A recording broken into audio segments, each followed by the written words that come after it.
Welcome to the first ever episode of the DoubleA podcast, hosted by Akash. And I'm Amir.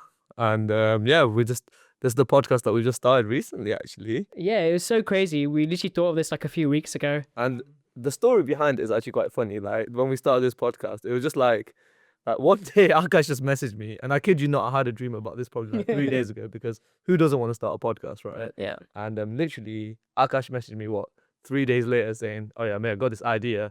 What do you think about starting a podcast?" And I'm like, "Yes, run it, bro." Genuinely, like that's like the fastest you've ever replied to me. That's what I'm saying, because as soon as I saw the notification, I was at work. I had a long day at work. It's been a stressful day, and Akash just sends me a message just saying, "Let's start a podcast." And I'm like, "Yeah, I'm there, bro. I'm there." There's no debate, bro. And yeah, here we are. The DoubleA, the 2A stand for Akash and Amir. So yeah, excited to see what we can bring forward, bro, I guess.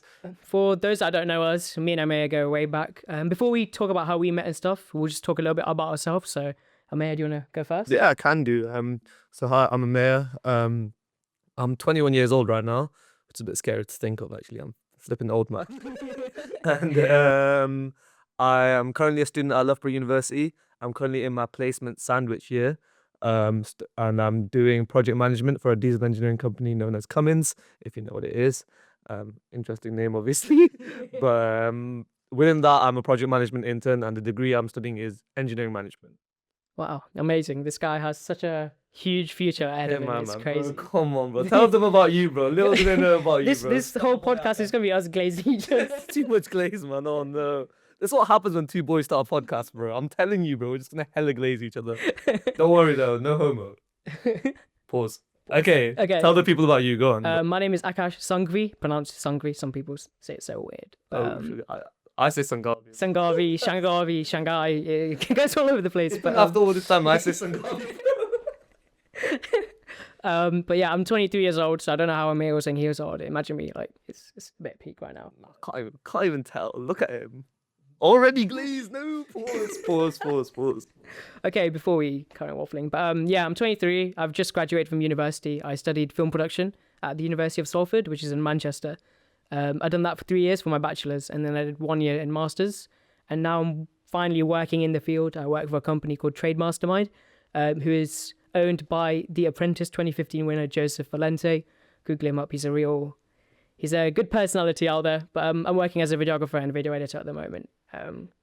And yeah, that's just a little bit about me, right? Little did they know about Akash S Productions, man. If you don't know this guy's edits, check out the account, bro. It's unreal, man. The edits this guy does, yeah, man. I could go on all day about it, but we'll keep it at that. Yeah, this guy has seen the edits since day one. Speaking of day one, when did we meet? Like, what year was this? Oh my God, yeah. How did we meet? So me and Akash met we're both part of these local youth clubs that we have in our areas. And annually they have a camp that they host.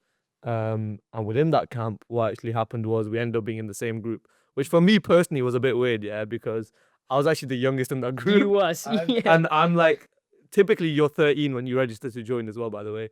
But for some reason, the group that I got put in were all people that are uni, people older than me. So when I met Akash, who was only 2 years above me, I thought that was a blessing, bro. Like, at least I had someone who was somewhat similar to me. And then from there, it just kicked off, man. Our personalities just... It was literally love from first sight. Like, hey, no, we're gonna get the accusations. Oh no. But yeah, it was genuinely like we just instantly clicked because we were so similar personality wise, and we had so many common interests as well. Like in general, just sports, athleticism. The one thing that Akash kept, like, I could tell he was flipping rapid. And let me just say one thing, if you don't know, the brown people are not fast compared to the rest of the people that we know. It's very rare you get a brown fast person. And I just thought it was cool that he was so fast. And I was just me in general, just trying to get into athletics and all that. And Akash was proper inspiration. And he was a proper personality in the group too. So everyone, if you are listening to this, those that were in our group will always remember that Akash was just there. Like, he was the personality of the group. Memes, like, once he came in with a comb and just said, "Don't worry, I'll save you," with a comb.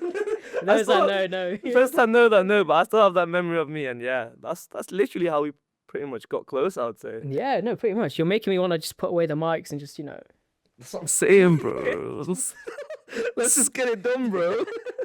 But no, I think it was back in like 2018, right? When we first met. So that's almost like 10 years, which is crazy. Yeah.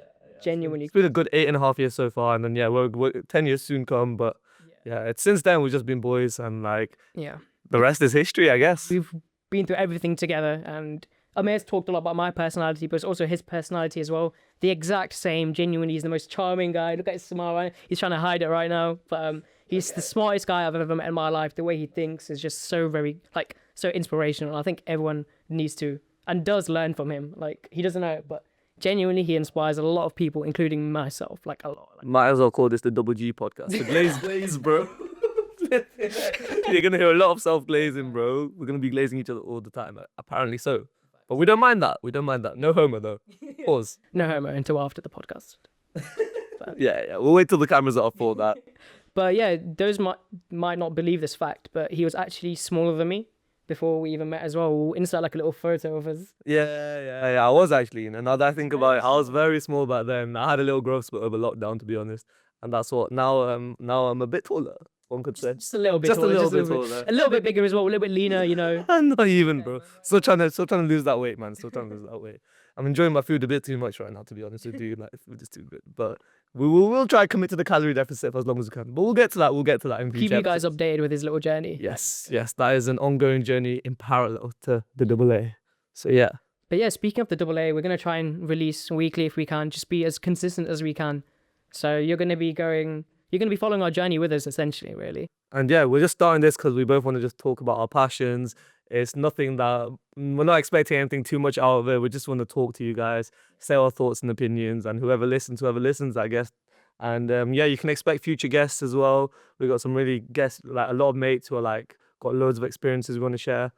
And in general, it's just going to be about sports. It's going to be about life in general, career paths, education, our ups and downs maybe, and like goals in general. So yeah, feel free to tag along. Just two best mates, just doing what we love, I guess. Literally, and we're gonna be as real as possible. So yeah, it's gonna no waffle out here, man. We just keep it 100. If it gets censored, if it gets blocked, so be it. So be it. But, one thing about me and Amir that also brought us together and arguably brought us closer is a sport that we both play called Kho, as we say in the UK. But I'm guessing a lot of you guys won't know what it is. So Amir, do you wanna let everyone know what Kho is? Yeah, I can do. So Kho, and I know a lot of people at work as well, especially been asking about this because I've actually dislocated my shoulder twice this year. But again, we'll get into all that.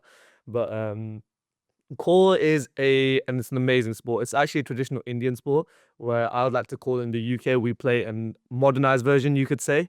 And the game is quite, at first glance, looks very complicated, but it's not really when you start to think about it. It's a game consisting of two teams, a team of 9, and each team consists of 9 players, sorry. One team takes a turn to chase, which takes 3 minutes, and then the other team runs away, and then you have an inning swap, so then the other team will chase whilst the other team runs away.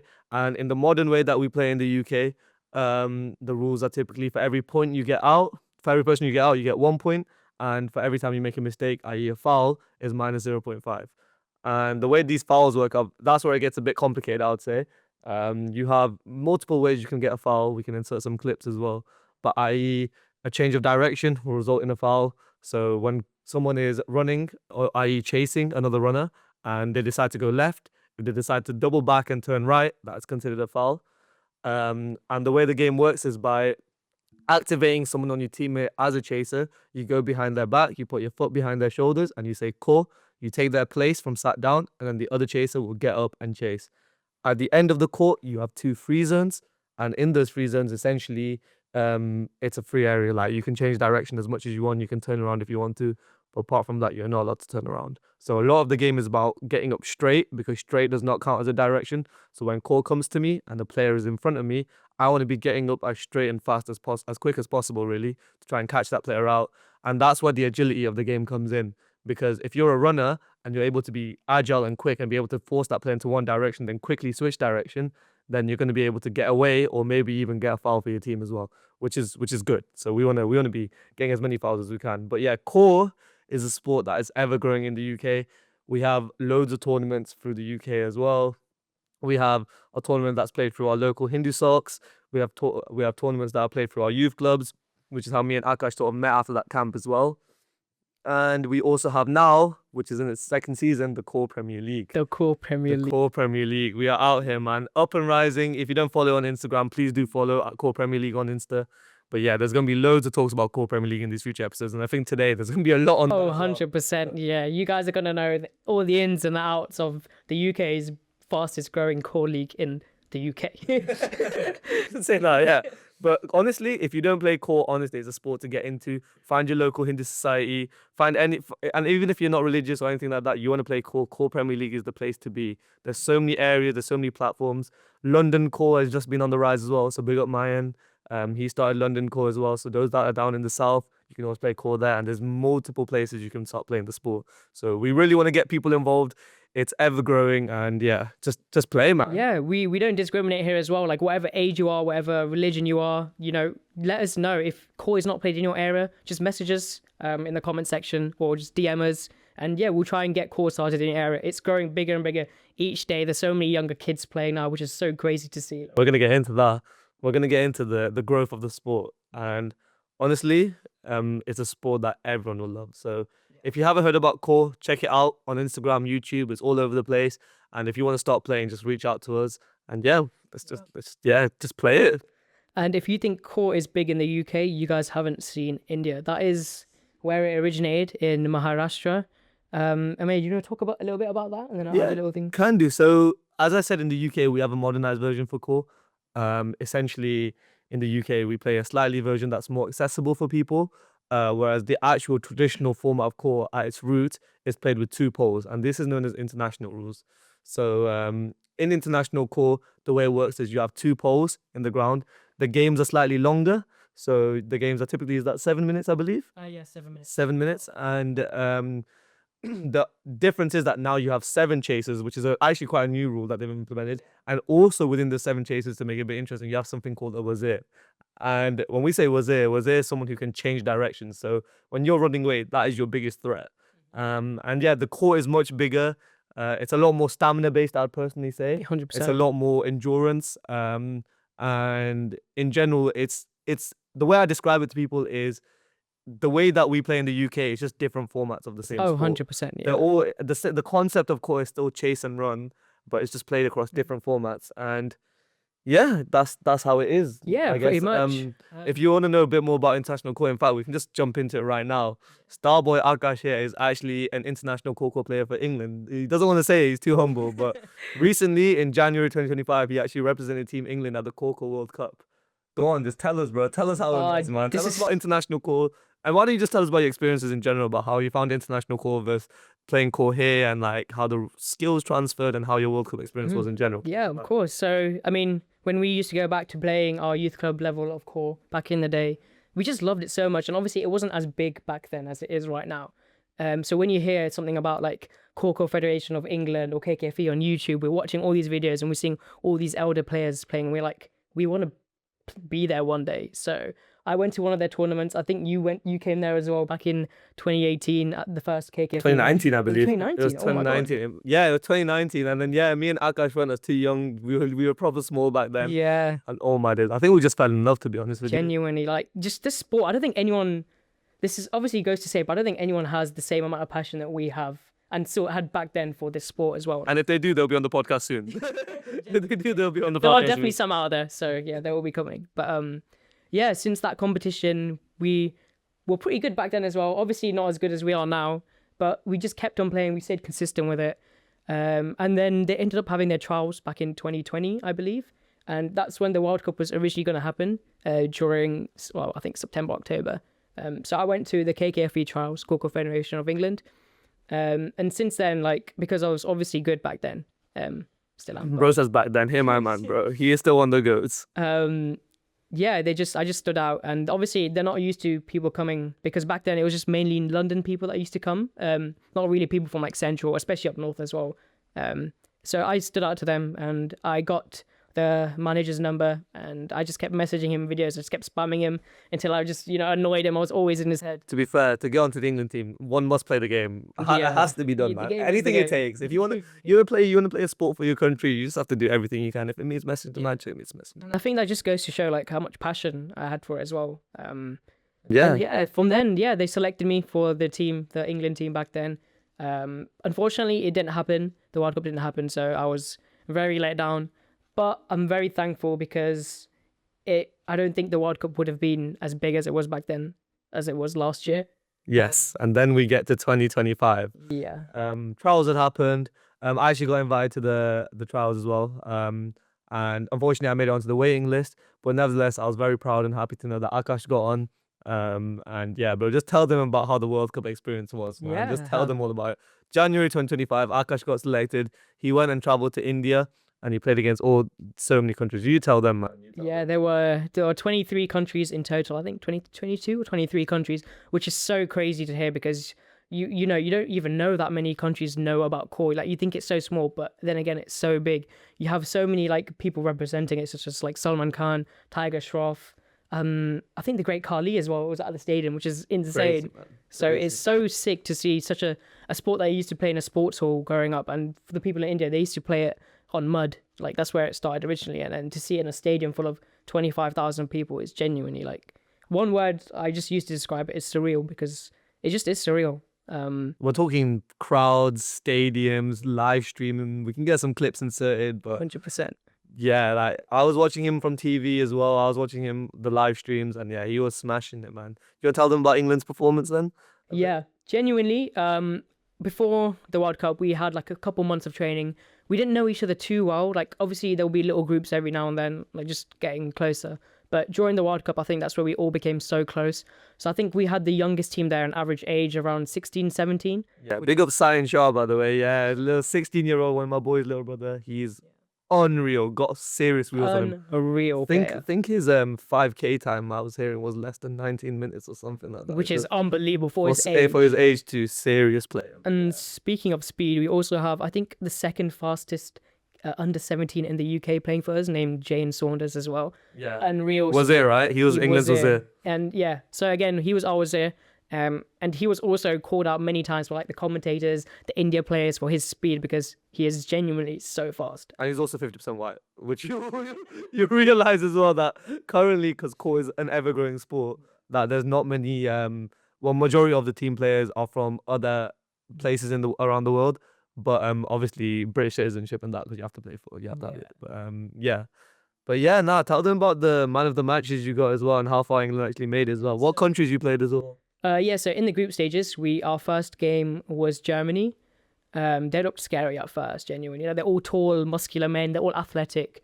But we did really good. We had a lot more experience than them. So we did do really good in the game, and that's where we got a little bit cocky. We got our celebrations out. You know, I think my first celebration was actually the one that I did for Omer, actually, which is the A and the 10. A10, yeah. I had to get that out for my boy. We'll get into A10 in the bit, I guess. We'll get into A10.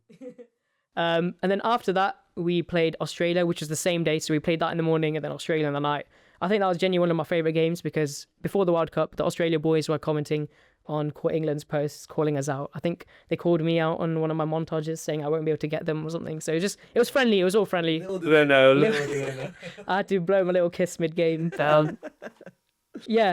played Australia. And then we had Malaysia, which is probably the biggest game that we played so far in the group stages. We had a coach called Vicky, who is so good. Genuinely. Oh yeah, Vicky's serious player, man. He's played in a league called Ultimate Kho Kho, which is like India's biggest league, or probably the biggest league anywhere at the moment, right? Probably for Kho. Around the world, yeah. Yeah, and he was our coach, and yeah, I think his ex-coach coached Malaysia's team, so it was kind of personal to him. But I won't say anything too much about that, just in case she's gonna come at me. I'm gonna be on the bench next. We love you, Vicky. Don't worry, we love you. But yeah, no. So we wanted to win that game for him, and I think that was the best we've ever played. Like, our team, I remember as soon as we won Malaysia, we all got together in a huddle. We started like jumping up and down, and that was our first actual game in the stadium, because we were in the marquees outside. So yeah, the atmosphere was genuinely crazy. It's so, I can't even describe it. Like, you see it on TV and it looks amazing. That's how it felt, but like 100 times bigger. Yeah, but he's been humble right now. Tell them about the award you got, man. Tell them. Just a little. People need to know. It's a World Cup, man. Yeah. Tell them. During the Australia's match, I won the Best Attacker award, which is when you're chasing you and you're sat down. I just played really good. I don't think I've ever done like that many dives in a match before, like different types of dives, side dives, front dives. It just brought out like a different level of me with the crowd there, and I thought like the pressure would have got to me and the team, but I think the crowd just made us play so much better. And then when we played against Malaysia as well, I won the best attacker award again, which is so like surreal. I remember as soon as I won the award, I did the ceremony and stuff for it, and I sat outside. Like there was like a little guest area, and I just sat outside on my chair, just like almost crying because of like how surreal it was. Because there was a lot of stuff leading up to it, such as like a big injury that I had, which we'll talk about later on.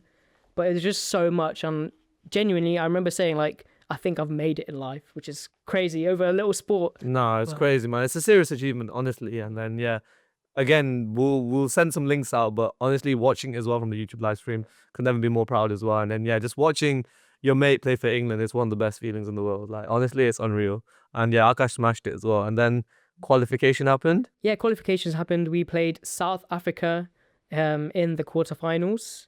Which is crazy. You know, England getting in the quarterfinals got over big headlines. You know, we went to the Commonwealth in India. The High Commission, the High British Commission. That's what they call it in India. We went to their house. Like it's just so crazy. And we had a lot of respect towards as well.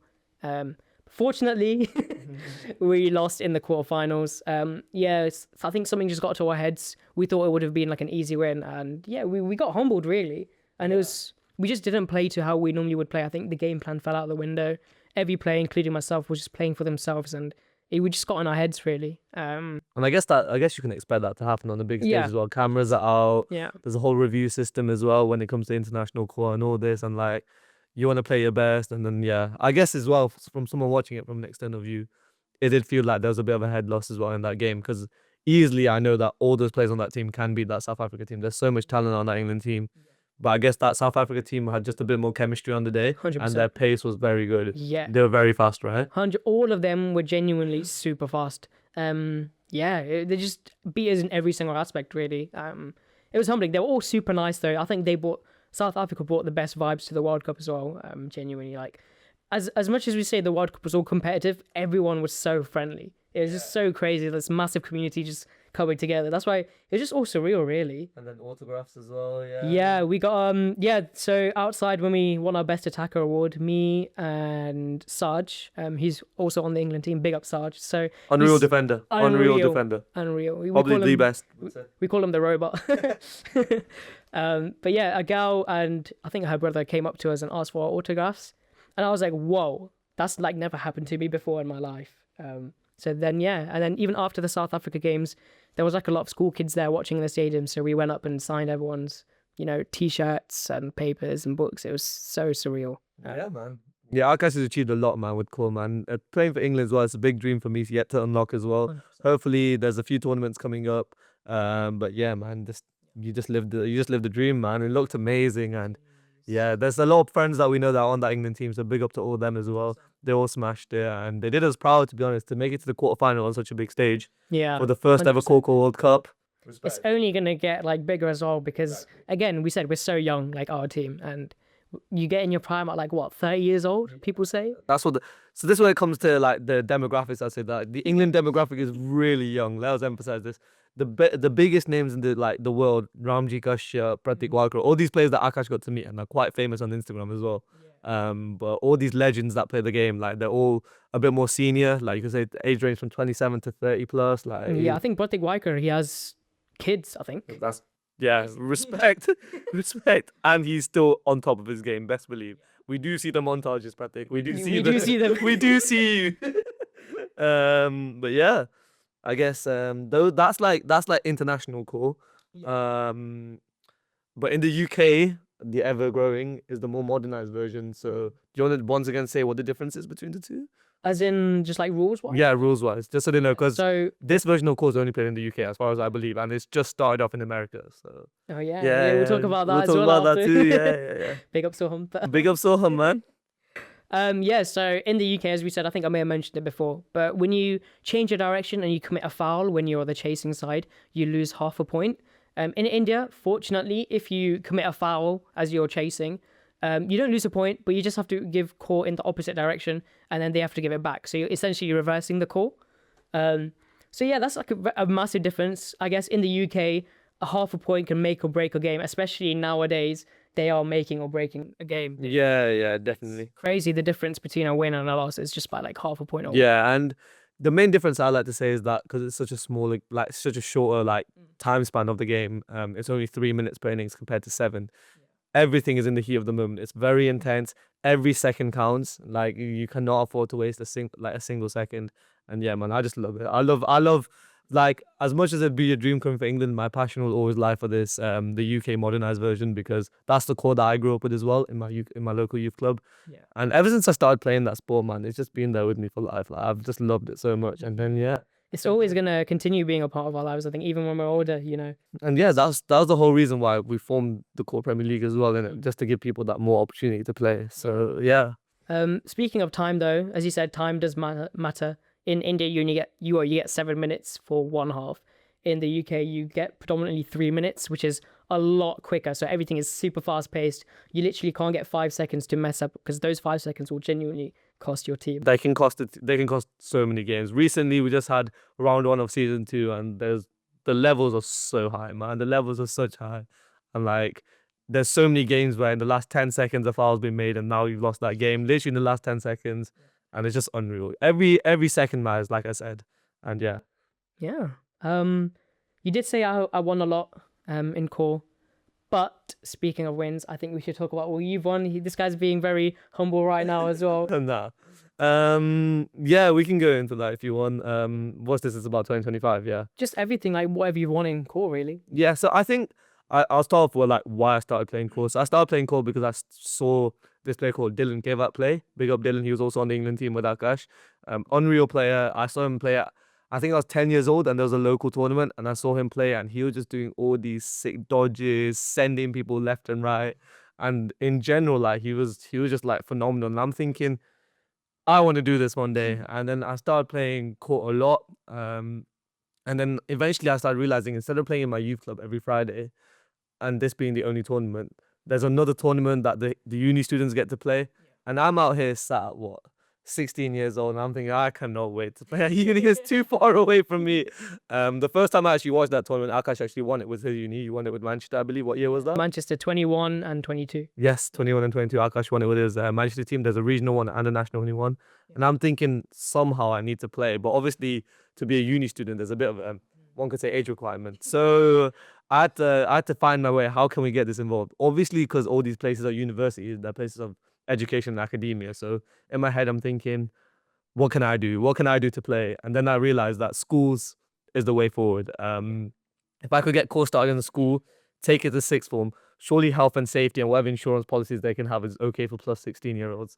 And then as soon as I got, well, before that, we had, at the age of, I think I was 15, we had a club running in our school for Kho.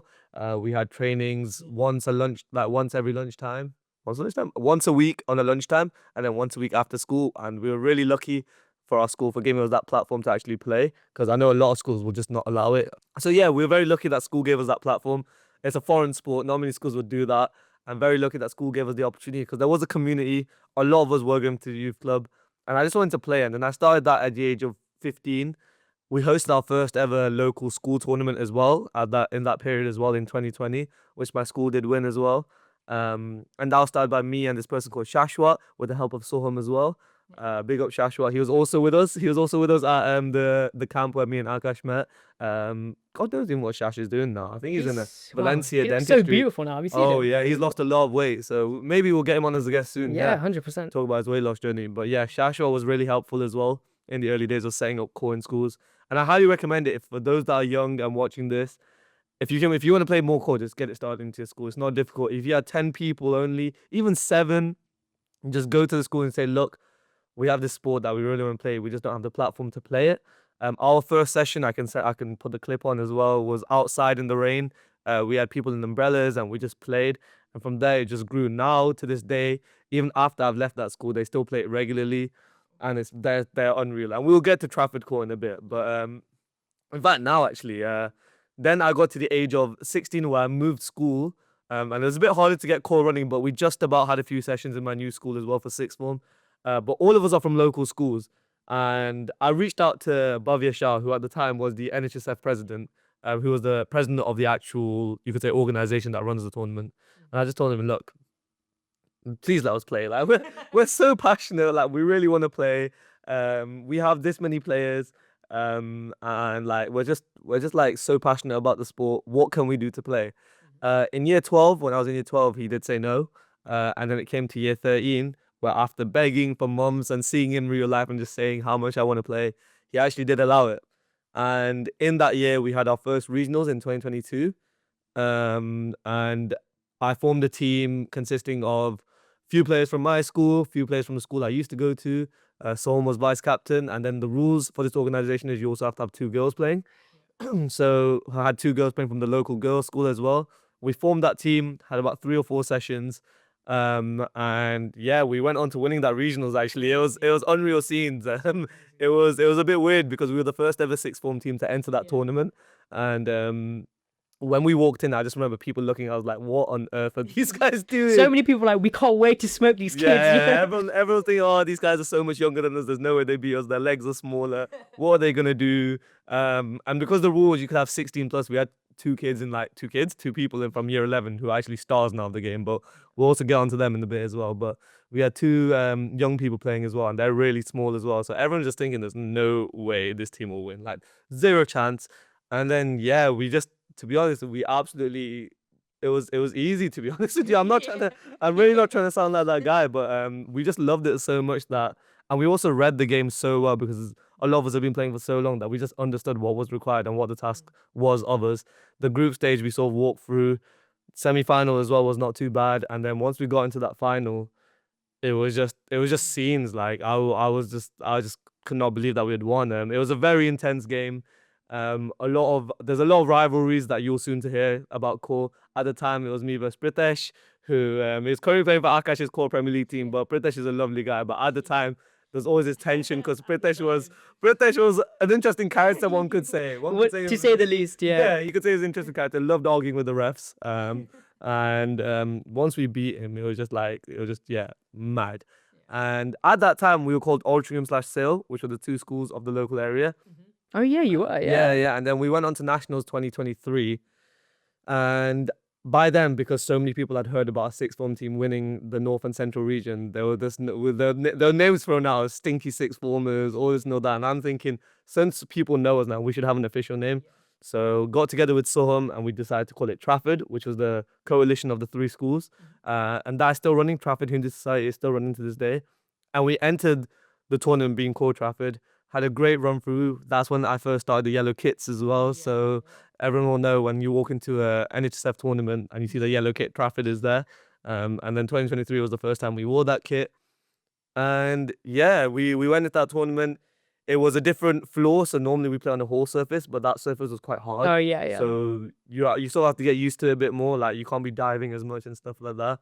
But back then, my core philosophy was still the same. Let's just get up straight, quick. Let's push and all that. And then we got to the semi-final, and then that was my first ever loss I experienced as a captain, and it was rough. Funny enough, we lost to Sheffield, which was Pritesh's team. There was a lot of drama in that competition as well. I remember. Unreal drama because a lot of people were rooting for us. A lot of people were rooting for Sheffield. People didn't want us to win because we're six formers. People didn't want Pritesh to win because, well, he was Pritesh. Which I'm sure he won't mind saying at the time. We love Pritesh so much, but at the time he was a figure, and then a lot of people, for whatever reason, did not like him. But and he was a very competitive guy, which I actually do admire about him. That's why I picked him. Really, he brings that competitive love. He still has the same passion that he does for Kho, if not more. Yeah, man, Pritesh is honestly awesome, and I had mad respect for him. Even after the game, he's really sweet about it. But that semi-final was essentially the final. No offense to Warwick, but Sheffield did smoke them in the final, and then Sheffield went on to winning in 2023. Very well deserved, I think, 100%. Yeah, and Trafford Kho now, when I look back, has done so well for themselves. They became a well-established team even after I left. Handed it over to Gautam to look after that core team where he won his regionals and then he won nationals with Queen Mary that year, joined together. And then after that, you could say it was the rise of Loughborough, which you could say it was the rise of Loughborough, but Trafford is still very amazing. Still a team that's up and coming, and because they're so young, these players just have so much time to play and they're getting unreal. Some of the big names in the country now are from the Trafford setup that myself, Soham and Shashua had created. So yeah, it went on to a crazy legacy, man. I would say Trafford is arguably the start of the growth in Kho in the UK, 100%. Yeah, 100%. By far. Because we'll probably get into this now, but Kho has changed a lot, you could say. The way Kho was played back in the day, the game was very much based around who's getting up straight, who's not really changing their shoulders that fast, and who's sort of essentially just doing the basics really well, you could say. Nothing really fancy. Excuse me, nothing like nothing extraordinary, you could say. Like, it was all just like proper chilled out. Whereas now the game has very much diversified and changed, you could say. I'll say every person who's typically playing, especially in the Kho Premier League at nationals, they know how to nail the basics, right? Yeah, So the now basics is just yeah, a given now. It's it's just a given, yeah. it's just sort of like, like the back of your head, and people will just do it like that. Like, if you can't do that, you're not gonna make it into the top band of players, you could say, straight away. 100%. And like now it's hard to stick out as a good player. And those that do, you can tell they are very, very good players. You can distinctively tell that like this person is very 100%. good. And 2025, we could Yeah, go on about. So yeah, Amir was with Trafford until he's now in university, so he can actually play for another couple years. So now I can actually legit play without getting called stinky sixth form. And yeah, talk us about Loughborough and how you. Yeah, man. So yeah, Loughborough again is a university that it was on my list that I wanted to go to. Got the offer to do engineering management, got in, and luckily I already had my mate Nain, and we're gonna go on to talk a lot about Nain in a bit because he's the person that I co-founded Kho Premier League with. So big up Nain, he was like a brother to me, and this is who I was. He's still like a brother to me, and I got there. Nain was the president of HSOC at the time, and I could tell that there was a foundation of core there. There's definitely people that can play. This is definitely something that we can work with. And Nain also shared that same passion with me. Nain also knew that, look, like, we know at Loughborough we can build this team. So that foundation was there. In our first year, did we have massive success when I was a fresher? You could say it was the start of something because in that first regionals, people saw us play. We were giving teams a big run for their money. 23, right? It was 23 regionals. I sent Akash for he did. I sent Akash the video. But at the time, Manchester and Trafford were these big teams, and Loughborough, to even be able to compete was such a big thing. We drew with Sheffield as well, who were the year before winners as well. So we did good that first year, and then that nationals as well. We went on to beating Queen Mary in the group stages, who actually won the whole thing. But then we got to the quarterfinal and then had to play Trafford, where unfortunately it was me against my old team, and Gautam as captain, who I trained up, had beaten me, which was bittersweet because you're feeling proud, like, wow, like your team's taking forward, but then the team that you represent actually lost, which was a bit upsetting. But now, like, after that, I'm thinking, look, Loughborough, we've qualified for the quarterfinal. There is something we can do with this. We can definitely work on making a team here. It's everything we need. And once uni started and I then went on to becoming Hindustan president, it was one of my biggest focus was playing Kho actually and getting Loughborough on the map for Kho. Like, let's not just be a team that plays well, let's be a team that wins. So I had a lot of mates that I formed, and a lot of characters, a lot of amazing personalities that I met when I was president, who are some of my closest boys now, Ronan, Rohan. I had Viraj, who came back from placement, who was my mate from back home, and I just got them to play Kho, to be honest. I said, look, you guys are gonna love this sport. Just try it out. Come training. And one thing about Kho is everyone starts off awfully. Like, no one's gonna start off good. 100%. No one can actually start off. No one's gonna pick you up straight away. But these boys were so committed. And now Ronan is captaining Loughborough Falcons, which I'm gonna get onto in a minute. Big up Ronan. Big up Ronan. Rohan too, who took care of Loughborough Hindustan after I left. But that was everything I needed. And we formed that team, but somehow at regionals something didn't click that year for us, and we put in so much effort, and that regionals we actually was very disappointing. Actually, we got destroyed by Leicester, Trafford, and like I got clipped on by Anand Mystery. That's all over NHS. That's all. NHS have rinsed me, man. I get it, bro. I mean, we know he dived on me, man. But yeah, I got clipped on by that, and it's just, that regionals did not seem right. We lost that regionals quite badly. We didn't even qualify. And it really shifted my focus into thinking, look, Kho has changed now. If I want to win, the dynamic has to change. The tactics has to change. What I did with Trafford when I first played with them cannot be what I'm doing now, essentially.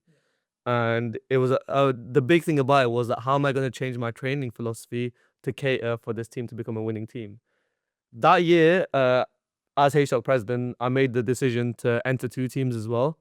And through entering 2 teams, it actually unlocked a lot of players. I got access to a lot of more people coming training because, like, okay, I'm going to play in a tournament. I have to go to training. And eventually our team sort of shifted. Some new players came in, some old players went out. And then we got on to Nationals 2025, flipping heck. I've got the timeline completely wrong. It was 2025, we won, because we lost the regionals 2024, and that was quite a bad loss. And then we went on to national 2025, and I can't explain that day to you. Like we had worked so hard to get there. These boys have been putting in such a shift. They've been training up every week. They had more passion than I did. And I love Kho, man. Kho's like such a big sport for my life, and these people wanted to win it as much as I did. And I kid you not, that day was so fluid. It was amazing. We went on to do, like, our group stages were great, like all good games. Went on to play in the quarterfinal against Sheffield, which was which is an interesting one, but a good game as well. Sheffield were really good that year, but we just about nicked it against them. And then we went on to semi-final against Warwick, played against Chris, who's like a brother to me as well. Beat Warwick in that semi, and then we went on to play in Bristol, which was the final. And I'm back here in an NHSF comp playing a final. Crowd around, people on the balconies. It's just phenomenal. Like the atmosphere is amazing, and there's so much pressure because the boys had worked so hard. Even the two girls on our team had worked so hard as well. And It's pretty much everyone's first final as well, wasn't it? Yeah, it was You everyone's can first. imagine the pressure for that. It was my first ever nationals final as well, and there was insane amounts of pressure. And we had put in, and I keep saying this, we had put in week after week on this as well. And it came down to that. It came down to playing them. First game got given a draw, and then the rematch, I can't explain to you. Probably the best chase of our life. Like we flew through them, and after that chase, I was counting in my head. Once Nayan secured that last point, I knew we had won. Kho had come to me, and I knew we just had to tell the team to slow down. 0 fouls. We won the game. And 2 seconds, like not even 2 seconds, 1 second later, the referee blew the whistle, and then just celebrations. Everyone came running onto the pitch. Akash was there celebrating with me. Like it was unbelievable, and I kid you not, best day ever. It must be the best feeling in the world seeing a team that was barely like noticeable, that barely even played. Like Yeah, man, it was crazy because no one really knew about Loughborough. They knew that me and Nayan were there, but they didn't really know that how much potential this team had. And then once we won that nationals, then people knew Loughborough became serious. And and then on the back of that, before we get to the youth club competition, we had the Kho Premier League season 1, which me and Nayan had started, and I actually was captaining a team which was the Loughborough Falcons. 4 teams: Loughborough Falcons, Notts Nemesis, Leicester Storm, and Midland Mavericks. Oh my god! God, that I really fit during the season. Oh, no, I'm sorry. Sorry, Anoop. Sorry, Anoop. But we had those 4 teams in our central zone of the UK, and it was we'll get into the format of Kho Premier League as well. But essentially, I picked a lot of my Loughborough boys, and we'll go on to draft strategies in a bit actually. But let's just say that we had round 1 of Kho Premier League before nationals that year when we won, and I could tell that a lot of the players were starting to shape up, get ready for the nationals. And then once we won nationals, it was just easy, man. Like it was so good. Like the chemistry, everything, and then the whole build of that team was phenomenal. And then I think 2 months later, it was the local youth club competition, where I was playing for Manchester, which is my local youth club. And again, I think by that time, I'd sort of realized that what the dynamic actually is for Kho, what makes a team successful, you could say.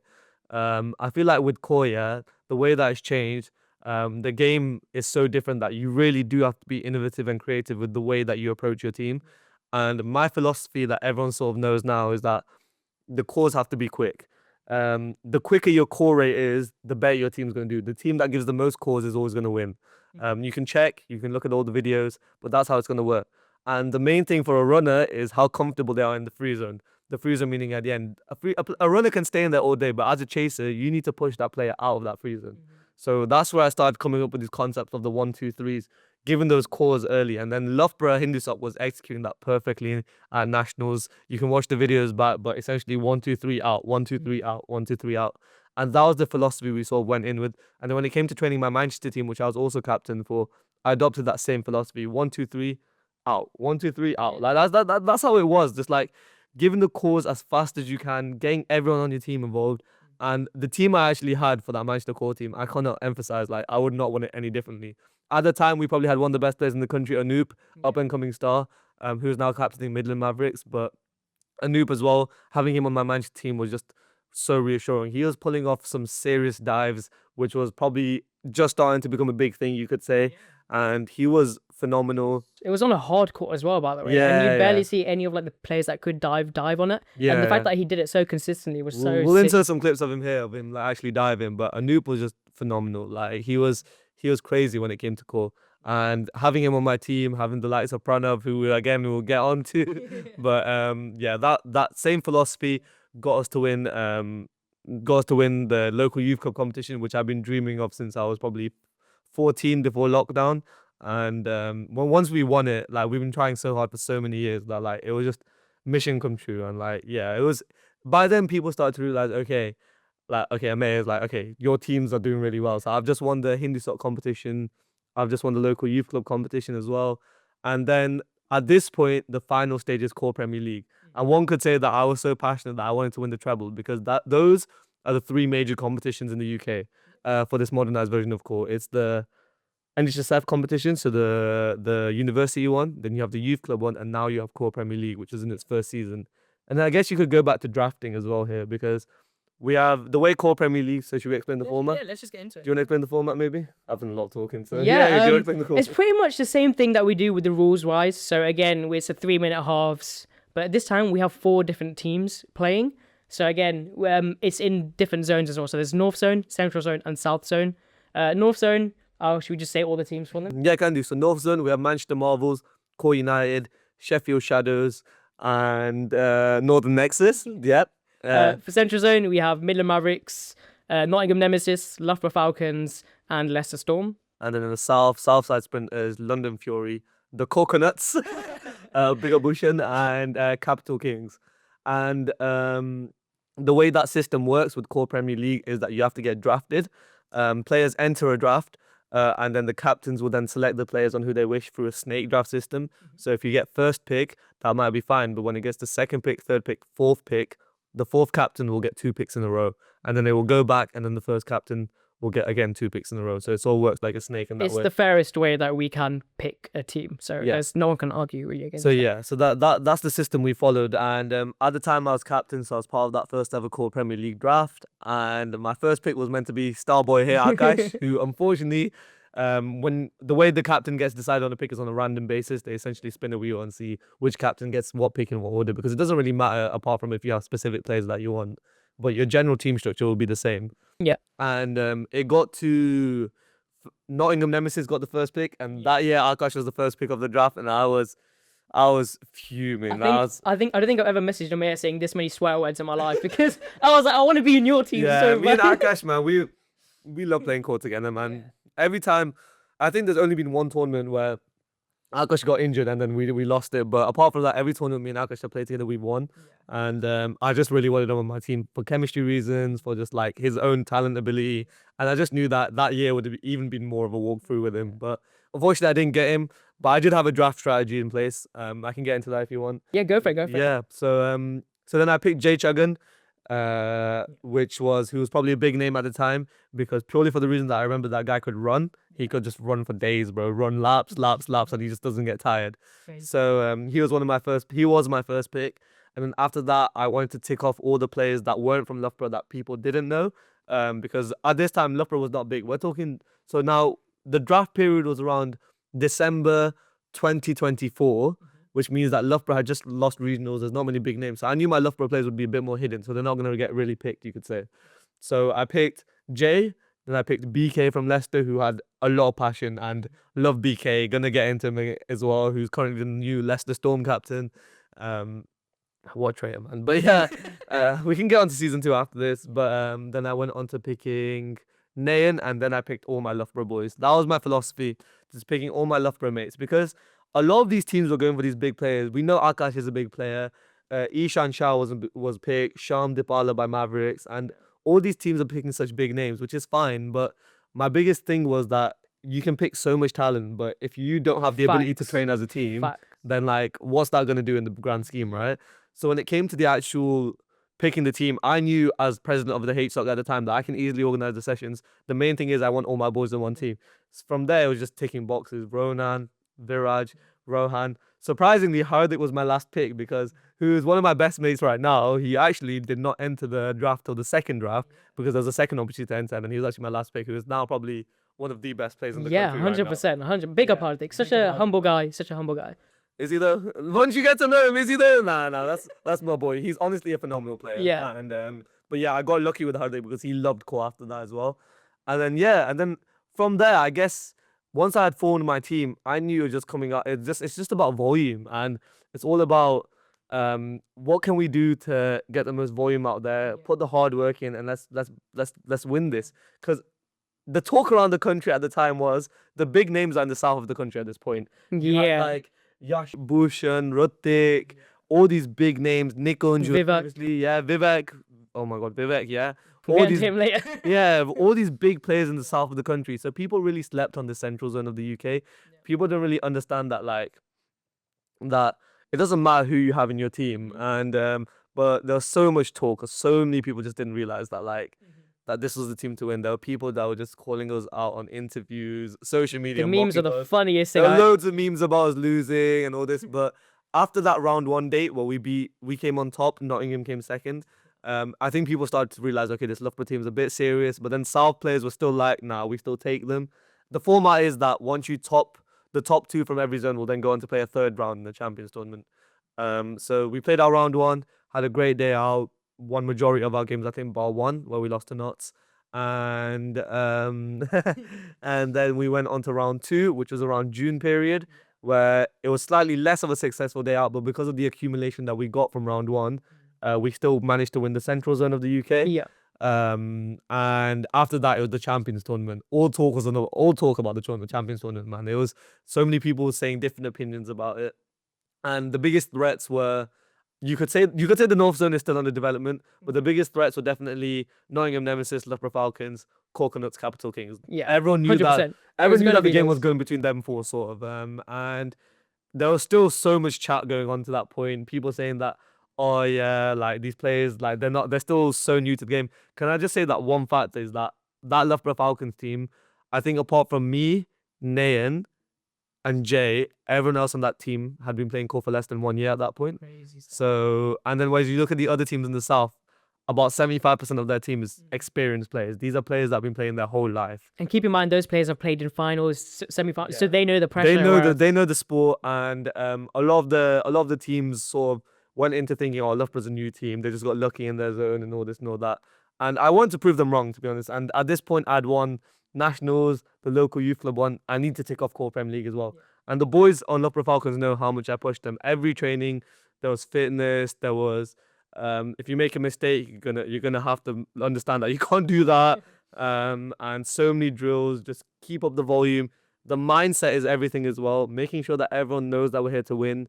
Everyone, it doesn't matter how many big names there are. Vivek at the time was probably the best in the country. You could say, like, he was phenomenal, man. Vivek's speed is unreal, and he was playing for the Capital Kings. And it came to it. We had group stage matches which went really well. We actually played Capital Kings in the group stage game, which was a draw, a phenomenal game. If anything, I thought we lost that game, but apparently we didn't. It was a draw.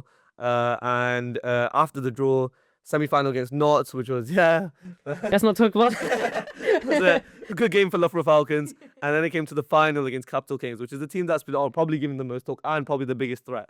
And you could say favourites across majority, about I'd say about 80% of people thought that Capital Kings were going to win that tournament. Yeah. Not many people thought Loughborough Falcons were going to win, because again the experience is not there and stuff like that. And these guys have been playing for so long, man. So yeah, we beat them, and then I got my treble, man. And then crazy. 2025 for Kho was such a good year for me, man. It was winning all three major Kho tournaments in the UK. It was also showing people that Kho has changed as well. That you can't just get away with having experience on your team. You need the volume to win. You want to win, you have to put the work in. Just treat it as if it's any other sport, any other Premier League. Yeah. You need to put the effort in. It's simple as, really. So true. Like, I think so many people think that if you have like so many big names on one team, that this team is going to be crazy. But if they train once or twice or even 3 times, that's not enough. You have to train consistently because you need that chemistry and that makes or breaks a team. That's literally what it was. And because these teams didn't know my players as well, it just made everything so much easier. Just that surprise of attack element.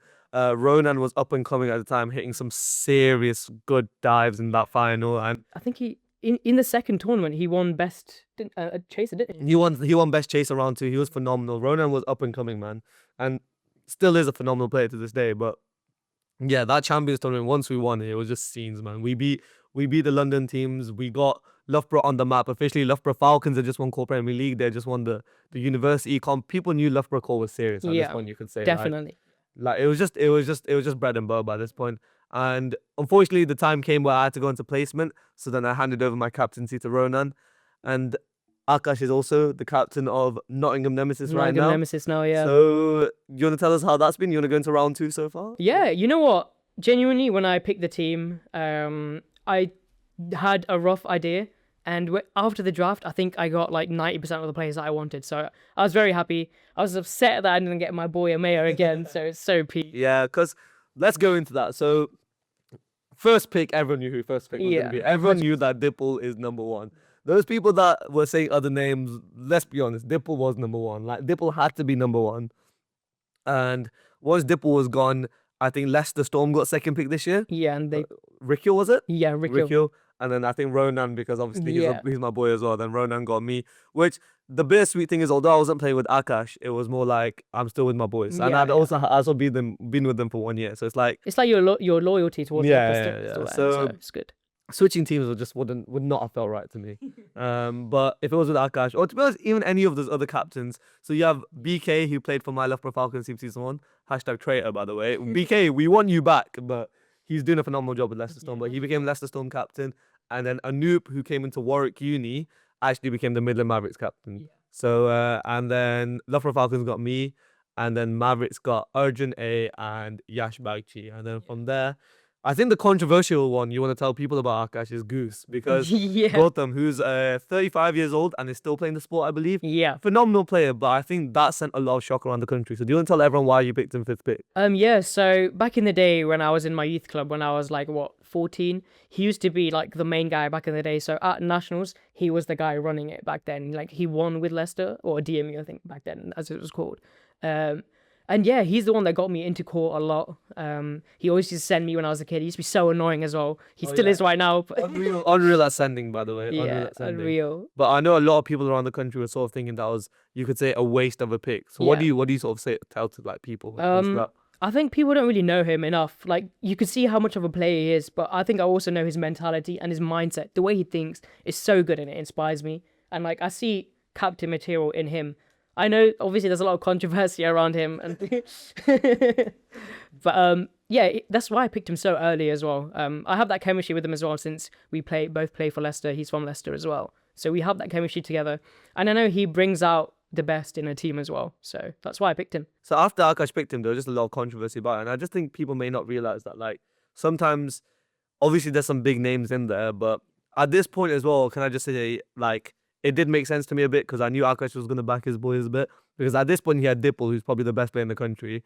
And he had, well, one of the best. We could get into that. We could get into top 3. We'll get into that after this. And he had just picked, after that, he got Jay Chuggan, who was my first pick last year. And then he got Rohan Palmer, who was still an unreal player. So at that point, you're thinking, there's still a solid top 4 there. He can afford to get Goose, who's still not a bad pick in the grand scheme of things. Definitely, yeah. And yeah, and then I guess you could say that Central Zone draft was just unreal, man. I think it's just the hardest, the most competitive. Got there in the end. It's the most competitive zone, I think, this season. Yeah, 100% by far. Yeah, and I think like every team is just so balanced. Like you can't define one team to be 100%. ruled out in that tournament. Like it's just every game was so tight in that round 1, and all these teams as well were just every captain sort of had their own sort of draft strategy. I feel like Anoop went in with the strategy of splitting Loughborough a bit, because he picked Yash Bagchi, he picked Hardik, who are big names for Loughborough, and then BK wanted Rikyo really badly, which I know. That was a big heartbreak for me. yeah. Previous Nottingham Nemesis player Rikyo, he went on to play for Leicester Storm, and then I think BK strategy after that was just picking all his Leicester boys, which he got.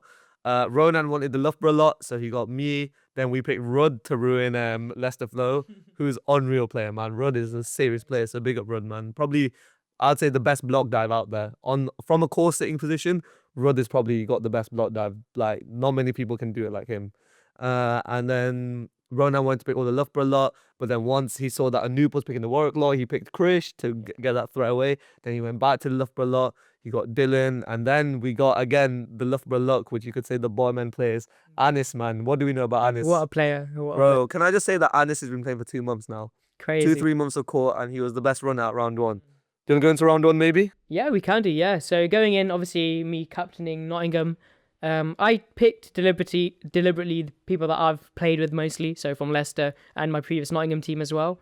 And I also picked Rohan because I think he's one of the most underrated players of this generation. 100%. He's very good. And it also disrupted Anoop. Sorry, Anoop. It's chemistry. We know you won your Trafford boys and Noob. We know you got Arjun, man. Yeah. Yeah. So Nottingham, our whole team was like, oh, we're gonna win this. We're gonna win this. Unfortunately, we only had like 2 solid training sessions before, whereas we did look very deadly in those training sessions. I remember, I think some of the Leicester lads were saying like Nottingham are looking scary, and I think we were genuinely. In the competition, I think we drew most of our games, which is very unfortunate. Rohan unfortunately got injured within like the first 3 games, so he was out for the whole competition, which was a very big hit on us. But again, we did have a lot of subs, and we had a lot of good quality players. So we did good. We won a few games as well, but we also lost, I think, 2 games. And I think that loss it was a huge setback on us because one of our other players, Kieran Mystery, he got injured as well. Kieran's a funny guy. Yeah. But he got injured as well, but he did really good as actually. Ancient player as well, Kieran. They don't know he's quite ancient, but he's still Crazy. a good player. I think we just lost it from there, really. We drew most of our games, which is the biggest hit. And unfortunately, we did end up at the bottom of the table. But I think it's if we win 2 more games, we're already second, which is, it's so tight between every single team. So again, still, you can't say who is going to win. Yeah, for sure. I think from a Loughborough Falcons perspective, let's just put it that we beat every team that day but Notts Nemesis, who finished last. I think we drew 2-3 twice and then won the last one, right? Yeah, so Notts Nemesis was the only team we didn't beat on the day. And then our Loughborough Falcons team, we ended up at the top, which was purely based off chemistry. I think people, again, thought this Loughborough team was just not going to do it. I know a lot of people are saying, they're not going to win. There's no chance. On paper, they're the worst team. And I know Loughborough Falcons got me as a first pick, which I've got the brains, but I would say ability-wise, you could argue that there's some more valuable first picks out there. And then in general, that Loughborough Falcons were sort of just not there compared to last year. But then on the day we showed up, we didn't even have Rudd for our first 3 games, and we just turned up on the day. And it's a huge surprise. Yeah. It was. I think we did shock a lot of teams out there that we are here. And then Anis put on a show. Ankush, a future upcoming star as well. Hitting some block dives as well, playing for 2-3 months consistently. Yeah. So it was just on the day the Loughborough Falcon team performed. And that Mavericks team, what a glow up. Yeah, what a glow up, man. Last year this team was, you could argue that they were 4th, not winning a single game, just easy wins. This year Anoop has transformed that team. To finish 2nd with that team is phenomenal. And then they definitely give Loughborough Falcons a run for their money. I think apart from our first game with them, every game came down to the last 10 seconds. Wow. Like by far, every game genuinely came down to the last 10 seconds. And it was just unbelievable. What a day out. Every game you're pushing, every game you're fighting. And those people that really had their doubts about the central zone, I think those doubts are cleared. I think we can by far say that this central zone for the Kho Premier League is the highest level of Insane. Yeah, 100%. It's the one where every team, like every single one of the teams can go on to win the tournament. And it's just about who comes out on top on the day, where the Loughborough chemistry again came through, I guess. That's what it was. And that's what it is. It's like all the training that matters, really. Unfortunately, in Nottingham, we still haven't had a training session since the competition. So that's the main thing for us right now, is to actually train together. I remember after the competition, even some of our best players were saying, we need to train, because we look how good we're playing when we're not training, we're drawing. But imagine when we had Rohan, we had Kieran, and we're all training together. We genuinely, I think we could. Honestly, when you think about the grand scheme of things, Akash and Dipple on one team, it's just a bit too dangerous. That's a guaranteed 2 minutes running away, taken out, man. Guaranteed, man. That team is definitely there to watch out for, and I don't think anyone can rule you guys out of the competition. Yeah, you guys are still there to win it. So yeah, I don't think any team could say it was a bad competition. Really. I think every team played really good. It's just so close. Every game you're fighting. Yeah, 100%. Whereas last year, no offense to the Mavericks, but I'm so annoyed that we're their only bloody win. Yeah. Oh yeah. Last year Mavericks only won 1 game, innit? But that last year you just knew when you played Mavericks or Leicester Storm that it was just like clip farming, or you could sort of walk through them. But this year it's just not like that. You have to go into every game thinking we're gonna win this game. What do we need to do to win? And it just shows that year on year Kho is changing. Man. Yeah, definitely. It's the dynamic of Kho is just so different now on a yearly basis that you can't rule out any player, any team. It's just about who shows up on the day. And with all these platforms to play Kho, it's just gonna keep on growing, man. 100%. So if you ever want to get involved, now is the time. I would say. Now is the time. Yeah. Now's the time. So we're talking about all these big names, these big players, Akash. Now let's just get into it. If you had to pick 9 players, you have to pick 9 players of your own team. Okay. Go on. These are probably, you could say, the best 9. If you can rank them in order of best to worst as well, go for it. If not, then just go say your best. I don't think I'll be able to do best to worst, but is this including players like how they play now, or is it like in their prime as well? Let's say now. Let's go. Let's go now. If you had to pick your best 9 now, who would you To be pick? fair, some of these players are still back now. So obviously I would pick myself. Go for it. 100%. You have to back yourself. And I'm not just saying this because he's here, but genuinely I would also pick you. Like you would be my second pick, 100% by far, clear, no matter what. Fine. Okay. Famous neon shorts, Vivek Patel. Oh yeah, what you know about the neon shorts? Yeah, that's who I grew up watching back in the day. Vivek was literally the young star of his generation. Like he was, everyone had his eye on him. Everyone had his eye on He him. was, I can't even explain how that guy operates. His center of gravity is so low. Have you seen the split? His splits? Bro, I don't know how he does it, but yeah, Vivek, man, he's you have to keep him in there. 100%. Bigging up the coconuts, I would put Bushan in my team. Interesting. I think some people say he had his prime a few years ago, but genuinely see him at the competitions. I think in the Champions tournament, he sent Vivek twice. Oh, did he? Yeah, Okay, it fair was enough. so crazy. The way he did it as well. It was like within a couple of seconds, he sent him twice. I also put him on my team. I have experience with him in Manchester as well when he played for us when we won. Yeah.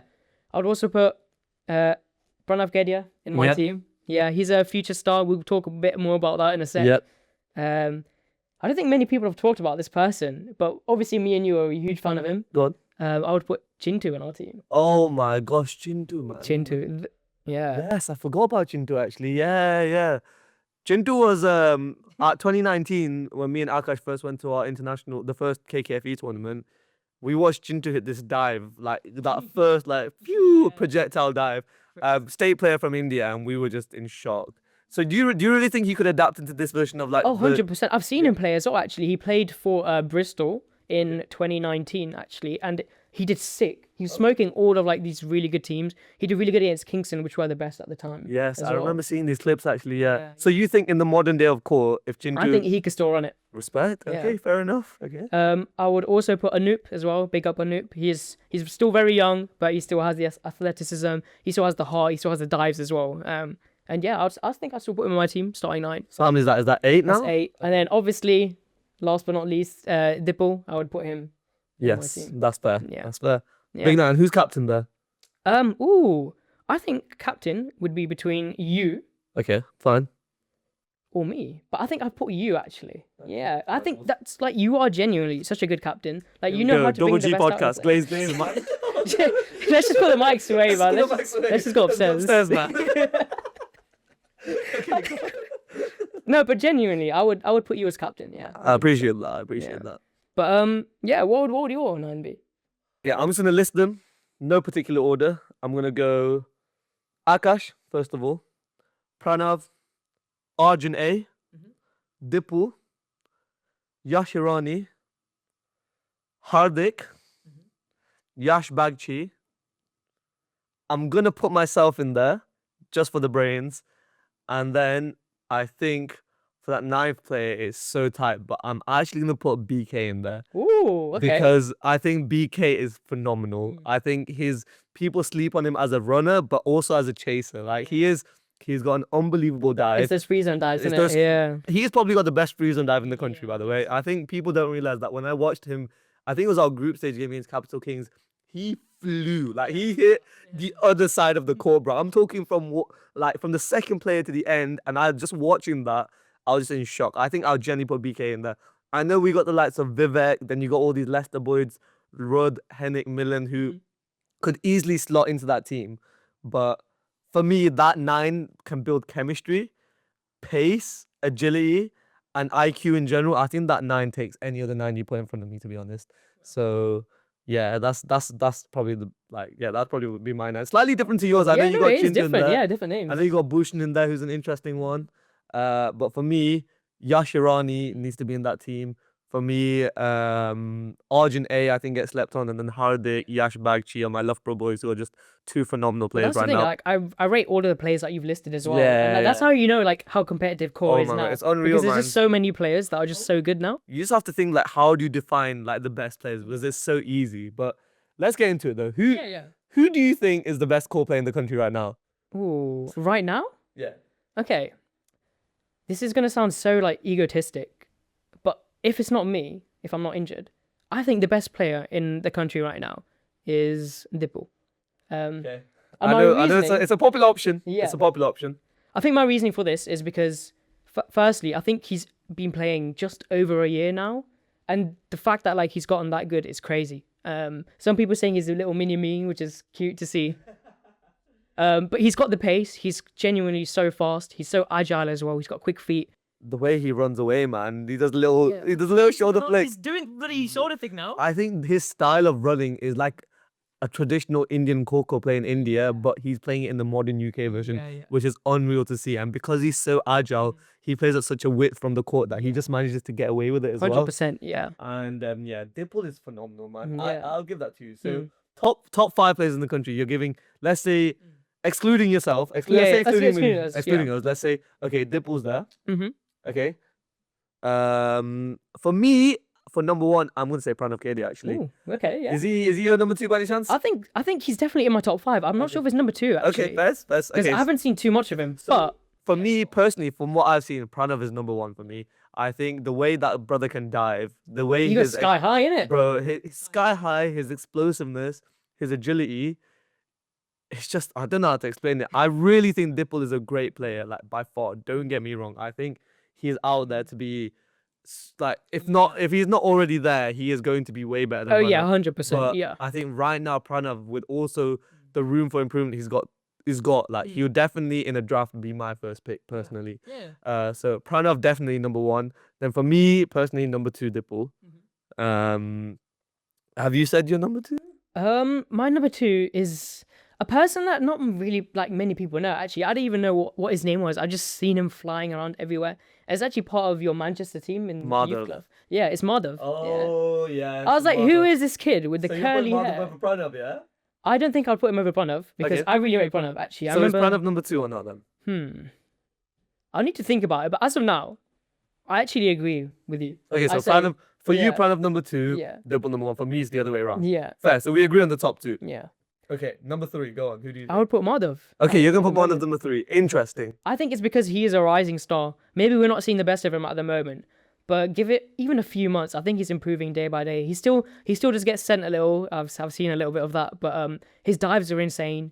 He's got a lot of passion as well. Like he's got a good personality when he's playing on the pitch, and I love to see it. He's like bringing on the crowd. He's bringing on people, and He's playing on this. It's funny you say because he's on the same team as Pranav as well. Kho Is he? United, both Kho United players. Yeah. I mean, I've seen their footage from this season. They're stacked. stacked. They're on top as well, aren't they? Yeah. Good team that. Yeah, very good. He had for example, he had last pick in the draft as well for North Zone. Wow. So you can see that it doesn't really matter what pick you have. It's just about how you format your team a bit and how you structure it. So yeah. Yeah. So you're going Madhav number 3, yeah? Yeah.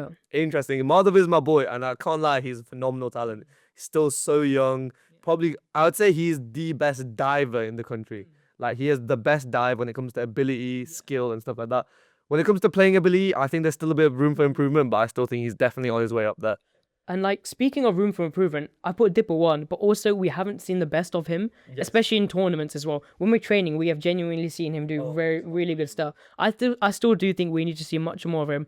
And I think the more he plays, the more he's just getting better and better, really. Good. I'm going to back my boy Pranav. Oh yeah. I'm going to back my boy Pranav, and I'm going to put DoubleA number 2, who's also my boy, who's also phenomenal and upcoming, like, great core player. So, yeah, Pranav, DoubleA for me. You've gone DoubleA, Pranav, Madhav. So is it my third then? Yeah. Yeah. My third is going to be Yashirani. Yashirani, purely for the reason that the way that guy has been playing in that South Zone, he is playing phenomenal core. I've watched the videos, I saw the clips. He's pulling out dives that are just phenomenal. He is so agile and he is rapid. I did not realize, I didn't know he was quick, but seeing him like on those clips and then seeing him in person a few weeks ago at London Core, he's got serious wheels on him. For me, Yashirani, number 3. Yeah. Number 4 for you? Ooh, number 4. This is hard now because there's so many people. There's so many people you There's could put in so there. many people. Okay, this is gonna be really weird. I don't think anyone. It's either between because I see these two people as like very. They're so like similar. I don't think you'll know, but So you're going to say 4 and 5 at once then? maybe. Yeah. Okay, You know what? I yes. will. I will say it's either between Bushan and Rikil because I see them two as very bouncy players. They're so like bouncy on their feet. You could say like basketball players. Yeah. And I feel like I see like them two just having such a similar play style, really. Fair enough. It comes down to their dives. First of all, they dive from anywhere and everywhere, which is crazy. They're so agile as well. I've never seen someone change their direction so quick, other than Jay Chuggin is probably the fastest changing direction in the UK by far. But yeah, I'm gonna put them actually. Yeah. Interesting. Oh, now you put me under a bit of pressure because I don't think Bushan makes my top 5. You put me under pressure now. Oh no. Okay, fine. So for number 4, that didn't make Akash's list for me is Arjun Amadullapalli, who is Maverick's first pick this year, who was standout chaser for Central Zone. And the reason being is that he gets slept on because of his pace. He is so fast. His dives are so athletic. And once he gets the passion going, and I feel like there's a little bit of bias on me because he was on my original OG triathlon team as well. I picked him from one of my first ever triathlon teams. And there's a funny story behind that, which we can get into after if we want.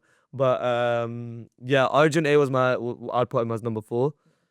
And then 5th place, I have to go joint. I can't distinguish between the two because it's so tight. But for me, it's between Rikil, as you mentioned, and Yash Bagchi. Because I've seen the full potential of Yash. I've seen him, the way he runs. He won us nationals this year for Loughborough when under Rohan's captaincy. And he's got such a dive, such a reach, such athleticism.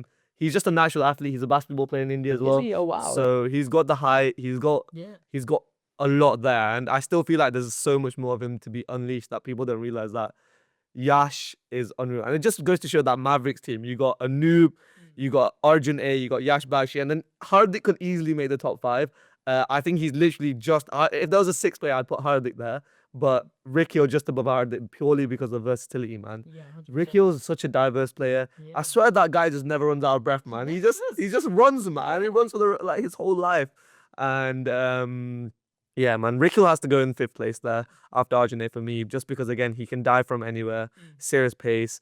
So yeah, that's my top 5. So what's your top 5 again? Let's go from the start real quick. So it was Dipal, Pranav, Madhav, and then Bushan Rikil. Yeah, okay, and then for me, it was Pranav, Dipul, Yash Hirani, Arjun Amadullapalli, Yash Bagchi / Rikil. I cannot distinguish between who's 5th place there, man. They're both two neck and neck for me. They both deserve a spot in that top 5.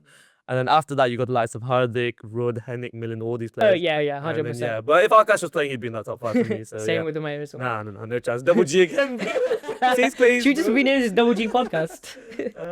But yeah, I think... Speaking of ratings, who would you say, either now or even like the past? Oh, we've technically covered the now, but like, who do you think is the GOAT? Of course. You cannot do this. The GOAT of Kho. This was not on script, by the way. I have no idea what to say. Is this excluding me and you as well? Yeah. I mean, you can. It's up to you. I think if it's including me and you, I'm going to put Akash in there. Again, Double G, say what you want, Double Glaze, but Akash for his legacy, for his passion, for someone who hasn't been given up, someone who's been given loads of hate on social media as well, and just never stopped. So I always admire that resilience. Excluding me and you, it's just a bit, I wouldn't even put myself, but excluding you, I don't know, man. You put me on the spot. You really put me on the spot. There's so many people I can say. I think GOAT comes with experience, right? Really, because you can't really say someone now. Is it purely playing ability, or can we go off someone who may not be a player but IQ as well? I guess you can. Yeah, someone who you think will be or will leave like a really good legacy. Yeah. Okay. I don't know, Akash, man. I'm gonna rephrase your question, Akash. I'm being honest with you because I cannot think of one person to be the GOAT. If it comes down to between me, like including Akash, I'm gonna give it him. I know a lot of people are gonna be like, "Oh yeah, that's your boy. You're gonna glaze him." But at the same time, think of it from my perspective. Who are you gonna pick? Like, who? There's so many names out there.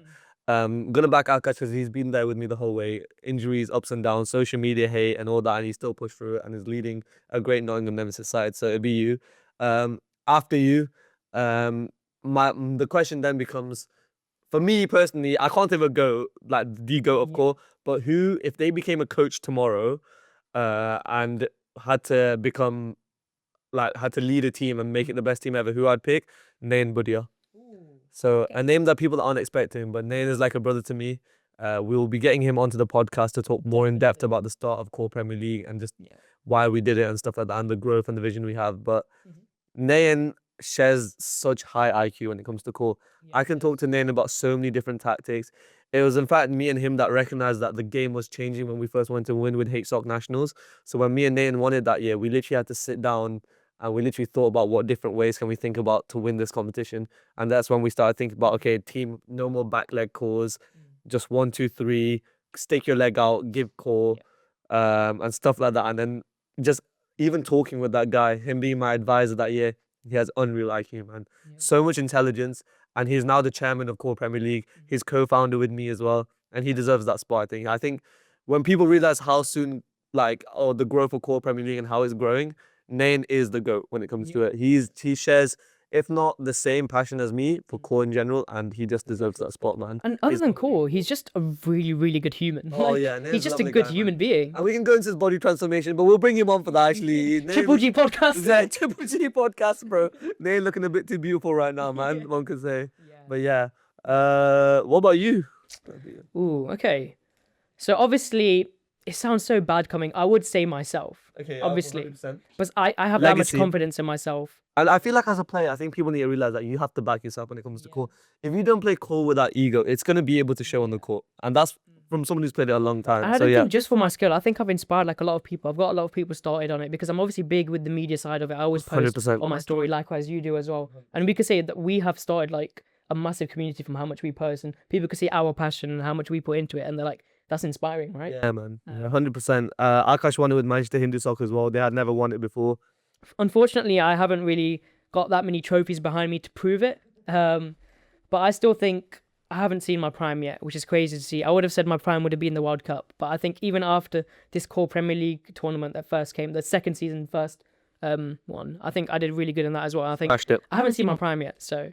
But other than that, enough about me. I think my GOAT, and I think this is just because biased because I used to look up to him back when I didn't really know how to play, and I think I'm still going to say it. Vivek Patel. I think he's still one of the GOATs. Yeah, he is one of the GOATs. Unfortunately, right now, I haven't really seen the best of him in recent tournaments. I think it's just because he doesn't have the passion that I used to have it back then, which is unfortunate. But again, I will still back him any day. He's still part of our Kho Premier League team. He's lead ref of the league now. A very high IQ player. If it comes down to that, then would you say he's your biggest inspiration in the Kho scene? Yeah, 100%. You know what? I would 100%. Okay, so that's all changes it for me then. Yeah. It's the question on me now then. No. You don't have to. I think your question is so valid though, because it's not just about in the style of question that we put towards it. It's who inspires you and like who. I think I know who can inspire. I think. Well, for me, I already mentioned his name, but Dylan Gilbert was my inspiration. Yeah. He started that journey for Kho for me. He's still playing at his age. He's still hitting unreal dives, and he is very much locked in when it comes to his fitness. Follow him on TikTok 100%. Yeah. I've been seeing his TikTok. Yeah. DJ Dill on TikTok, I think it is, or something like that. But he is a true inspiration when it comes to the game. I saw him playing from a young age. He's also one of those few players like me that's been playing for ages. Yeah, he has. And he's still playing. And he still plays. So yeah, he's my inspiration. So yeah, I think that's a great first episode. That is a very good first. I think a lot of people have been wanting to hear our opinions on this sport. And it's our first episode, so forgive us if we have made any mistakes. There's going to be a lot of controversy on it, but we're just here to be honest with you guys. 100%. We're going to give you everything, like, just straight up, like... As it should be. And what we got into, we got into how we became mates, Kho, what is Kho, the different types of Kho, the Kho Premier League, the treble for me, the World Cup for you. And this episode was a lot heavily based on us. And not saying we're not going to talk about us as well, because the podcast is DoubleA, so we will be talking about ourselves. And I think next episode we will go into injuries, the ups and downs of what happens with that. But also we will be bringing on special guests as well soon. Yeah. So a lot more to come, I guess. Yeah, and if you guys want to see anything specific, have any questions for us, let us know in the comments, send us a DM, and we'll definitely answer them as well, 100%. Oh yeah, 100%. But I guess all we can say is just thank you guys for listening if you made it this far. And if you disagree with us or anything like that and think you have a better top 5 than us, or who the GOAT is, just drop in the comments. Yeah, let us know. This is just our opinion. Yeah, for sure. And we can break them down in our first episode. In our next episode, actually, we can go through the comments. We can see what people are thinking, what people are saying, and yeah. But First episode, I guess that's done. Yeah, bro. definitely, bro. Put it here. That was a really good My hands are episode. so sweaty, bro. Oh god, they are. No. Might as well call it Double G then. We're about to go upstairs now. Double Glaze podcast, yeah? If you guys want to see, actually, no, I'm not gonna say that. That's a yellow card. That's a yellow card. Patreon. But yeah, respect. Thank you for coming, bro. You guys are the start of something new. You guys are the start of an amazing journey that's about to happen with this podcast. And we just we love the sport so much. We're just best mates that just want to document our journey now. Yeah, So 100%. just join us for this journey, I guess. Yeah, definitely. Yeah, I think it's really good to leave it at that. So See you next time. see you next time. The Double A podcast. Bye bye. Bye.